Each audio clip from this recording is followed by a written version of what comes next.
23 जुलाई 1983 की शाम थी। कनाडा के आकाश में सूरज धीरे धीरे ढल रहा था। मौसम शांत था, हल्की ठंडी हवा चल रही थी और एयर कनाडा की फ्लाइट 143 मॉन्ट्रियल से एडमंटन की ओर उड़ान भरने की तैयारी में थी। यात्रियों में उत्साह था, कोई अपने परिवार से मिलने जा रहा था, कोई काम के सिलसिले में और कोई बस सफर के आनंद के लिए। किसी को भी अंदाजा नहीं था कि आज यह साधारण सी उड़ान एविएशन इतिहास की सबसे अविश्वसनीय कहानियों में से एक बन जाएगी। यह विमान था बोइंग 767, एयर कनाडा का नया और आधुनिक जेट। उस समय यह मॉडल एविएशन तकनीक का प्रतीक था। डिजिटल कॉकपिट, कंप्यूटराइज्ड ईंधन सिस्टम और इलेक्ट्रॉनिक डिस्प्ले, सब कुछ इतना नया था कि कई अनुभवी पायलट भी इसके हर फीचर से पूरी तरह परिचित नहीं थे। उस दिन इस विमान को उड़ाने वाले थे कैप्टन रॉबर्ट पियर्सन, एक अनुभवी पायलट जिनके पास 15,000 से ज्यादा उड़ान घंटे का अनुभव था, और उनके साथ थे फर्स्ट ऑफिसर मॉरिस क्विंटल, जो पहले कनाडियन एयरफोर्स में नेविगेटर रह चुके थे। दोनों ही बेहद शांत, संयमित और जिम्मेदार पायलट माने जाते थे। मॉन्ट्रियल हवाई अड्डे पर जब यह विमान तैयार हो रहा था, तब फ्यूल लोड करने की प्रक्रिया में एक छोटी सी लेकिन घातक गलती हो चुकी थी। एयर कनाडा ने हाल ही में मेट्रिक सिस्टम अपनाया था, जिसमें अब फ्यूल की मात्रा किलोग्राम में मापी जाती थी, लेकिन पुराने समय में यह माप पाउंड में होती थी। उस दिन ग्राउंड क्रू को विमान में 22,300 किलोग्राम फ्यूल भरना था, लेकिन उन्होंने गलती से पाउंड के कन्वर्जन फैक्टर से गणना कर दी, जिससे विमान में केवल 10,000 किलोग्राम ईंधन ही भरा गया। यानी विमान आधे ईंधन के साथ ही उड़ान भरने वाला था, लेकिन किसी को इसका अंदाजा तक नहीं था। शाम करीब 8 बजे फ्लाइट ने ओटावा से उड़ान भरी और एडमंटन की दिशा में बढ़ी। मौसम साफ था, हवा स्थिर थी, सब कुछ सामान्य लग रहा था। केबिन में लोग बातें कर रहे थे, कुछ यात्री खिड़की से बादल देख रहे थे और कुछ सो चुके थे। कॉकपिट में पियर्सन और क्विंटल आराम से रूट मॉनिटर कर रहे थे। सब कुछ एक सामान्य उड़ान जैसा लग रहा था, जब तक कि लगभग 45 मिनट बाद कॉकपिट में अचानक एक बीप की आवाज नहीं गूंजी। स्क्रीन पर एक लाल चेतावनी दिखाई दी, fuel pressure low, right engine. दोनों पायलट तुरंत सतर्क हो गए। पियर्सन ने क्विंटल से कहा कि शायद यह सेंसर की गलती है। उन्होंने चेकलिस्ट खोली और ईंधन वाल्व की जांच की, लेकिन कुछ ही क्षण बाद दूसरा अलार्म बजा। अब बाएं इंजन में भी वही समस्या दिखी। इससे पहले कि वे कुछ और करते, राइट इंजन ने थ्रस्ट खो दिया और बंद हो गया। पूरे विमान में कंपन महसूस हुआ। यात्रियों को झटका लगा, लेकिन इससे भी पहले कि स्थिति को संभाला जा सके, बाएं इंजन ने भी काम करना बंद कर दिया। अब 41,000 फीट की ऊंचाई पर उड़ रहा बोइंग 767 पूरी तरह से बिना इंजन पावर के रह गया था। केबिन में सन्नाटा छा गया। कॉकपिट की सारी स्क्रीनें बुझ गईं। विमान का पावर सिस्टम, हाइड्रोलिक कंट्रोल, सब बंद हो गया। चारों ओर सिर्फ एक ही आवाज थी, हवा की सरसराहट जो पंखों से टकरा रही थी। विमान अब एक भारी ग्लाइडर बन चुका था। इस स्थिति में ज्यादातर पायलट घबरा जाते, लेकिन कैप्टन पियर्सन शांत रहे। उन्होंने तुरंत याद किया कि वे एक प्रशिक्षित ग्लाइडर पायलट भी हैं। उन्होंने अपने दिमाग में तेजी से गणना शुरू की, हम किस ऊंचाई पर हैं, कितनी दूरी बची है और किस दिशा में ग्लाइड करना होगा।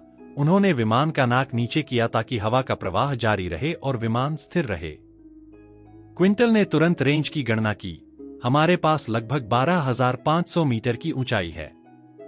इसका मतलब है कि हम करीब 100 किलोमीटर तक ग्लाइड कर सकते हैं। उन्होंने एटीसी से संपर्क किया और बोला, mayday, mayday, mayday. Air Canada 143। We have lost both engines. We are gliding. ATC सन्न रह गया। दोनों इंजन फेल। उन्होंने तुरंत विनिपेग एयरपोर्ट की दिशा बताई, लेकिन क्विंटल ने गणना कर ली थी, हम वहां तक नहीं पहुंच पाएंगे। तभी उन्हें याद आया, गिमली एयरफील्ड, यह वही पुराना मिलिट्री बेस था जहां वे पहले तैनात रह चुके थे। उन्होंने कहा, वहां एक रनवे है, करीब 65 किलोमीटर दूर। हम वहां उतर सकते हैं।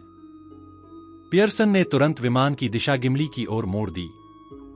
अब दोनों पायलटों के पास सिर्फ एक मौका था, या तो वे विमान को वहां तक ग्लाइड कर लेंगे या सब खत्म हो जाएगा।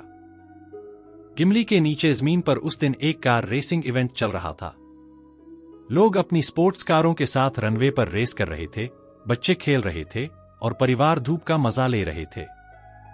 किसी को अंदाजा नहीं था कि आसमान से एक विशाल बोइंग 767 उनकी ओर बढ़ रहा है, बिना किसी इंजन आवाज के, बिना किसी संकेत के।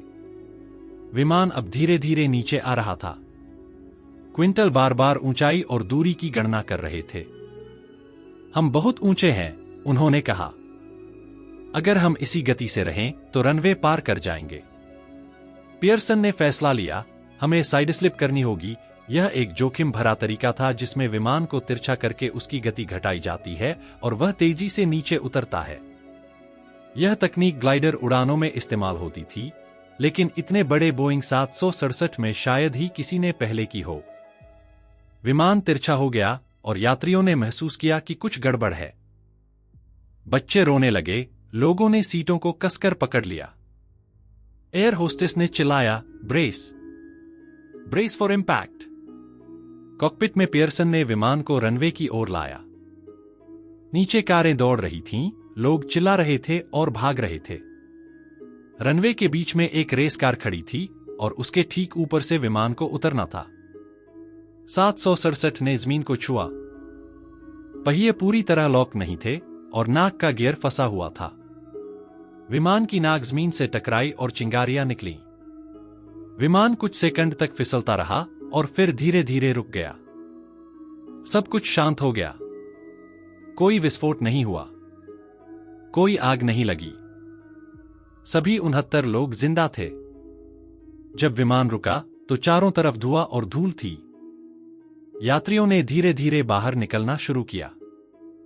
पास खड़े लोगों को यकीन नहीं हुआ कि इतना बड़ा जेट बिना इंजन के आसमान से उतरकर उनके सामने रुक गया।